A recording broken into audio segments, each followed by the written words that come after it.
Hey, welcome back to part 2, vector value functions, day 2, part 2. Alright, so we talked in the last video about how we can write vector valued functions looking at an equation.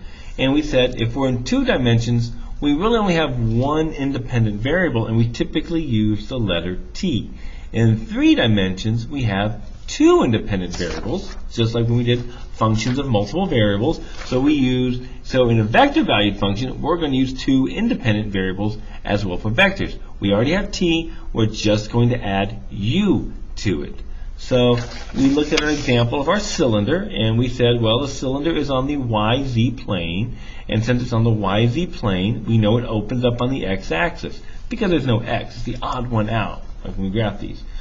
Using our Pythagorean identity, we said y before sine of t, and we'll let z be the cosine of, use the cosine instead of x, because there's no x. Because since z is just a variable, we could let that cosine part be any part of it.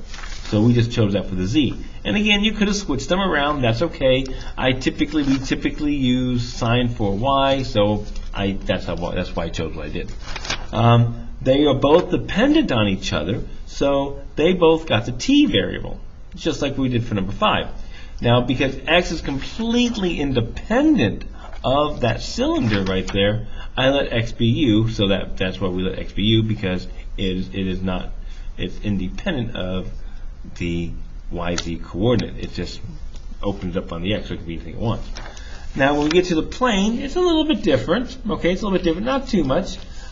We have our plane here, x plus y plus z equals 4, and this is graphed in 3D. Now, because it's 3D, again, we're going to use u and t here. So to first start this off is I'm going to solve for z. We have 4 minus x minus y. Notice we have 2 independent variables up here. This is like our typical function notation. We would say f of x, y equals z equals 4 minus x minus y. So for a case like this one, I am going to let x be t, and I can let y be u. Well, therefore, now I can find z, like we did yesterday when we looked at writing vector valued functions.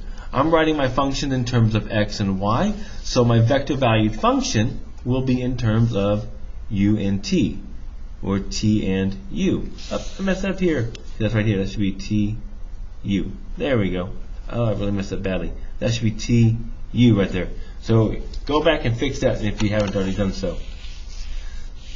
So writing this then, z would be a function, just like here where z is a function of x and y, z is now going to be a function of t and u. So we would get 4 minus t minus u.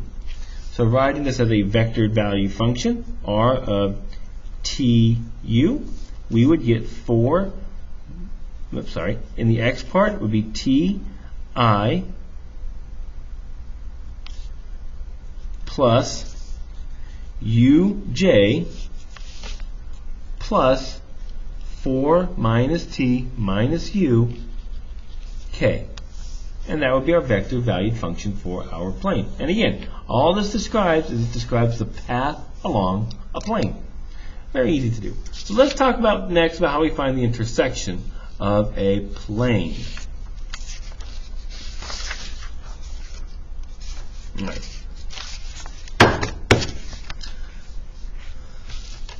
So, sketch the space curve representation by the intersection of the surfaces.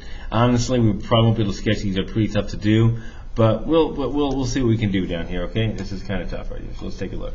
Then represent the curve by a vector value function using the given parameter. So basically, what they're saying is here we have an ellipsoid, and here we have a parabola or parabolic sheet. And we're looking for the intersection. Find the intersection. All right. So I showed you down here what it would kind of look like right there. So here we have an ellipsoid right down here. We have an ellipsoid. And here we have this parabolic sheet intersecting it. And if you notice, in dark, that's the trace of that intersection. And that's what it would look like. Now, if you want to see what it looks like clearer, I did kind of show, I did put it on Wolfram too, right there. That's kind of what that intersection would look like. You can imagine this parabolic sheet intersecting this ellipsoid right there, and that's what it would kind of look like here. I use Wolfram. It's a very good program if you just want to graph parametrics.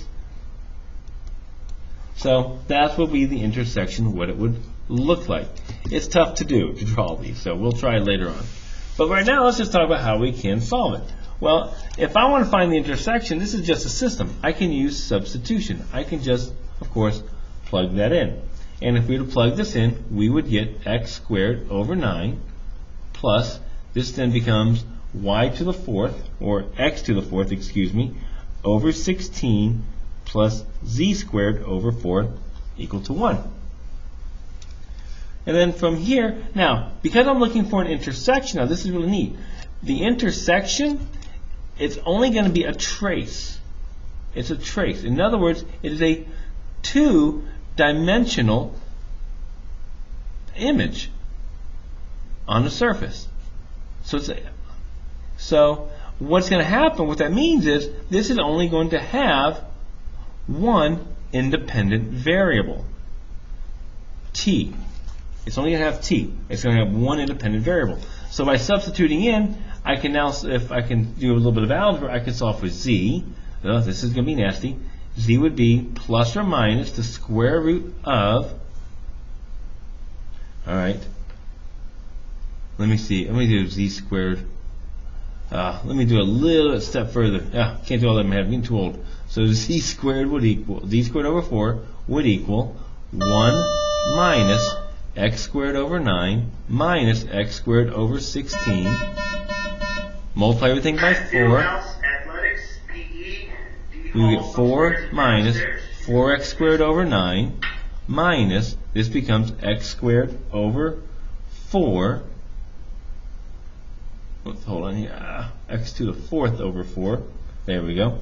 Sorry, that's a 4. And then I take the square root. We get plus or minus the square root of 4 minus 4x squared over 9 minus x to the 4th over 4.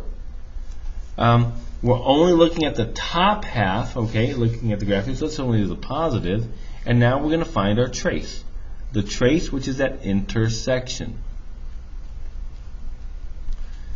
To get that, I only have one independent variable in my equation. That's how I normally get a trace. So this is a two-dimensional image. Remember that. So to get the trace, we're going to let x be t, and then y, what would y be?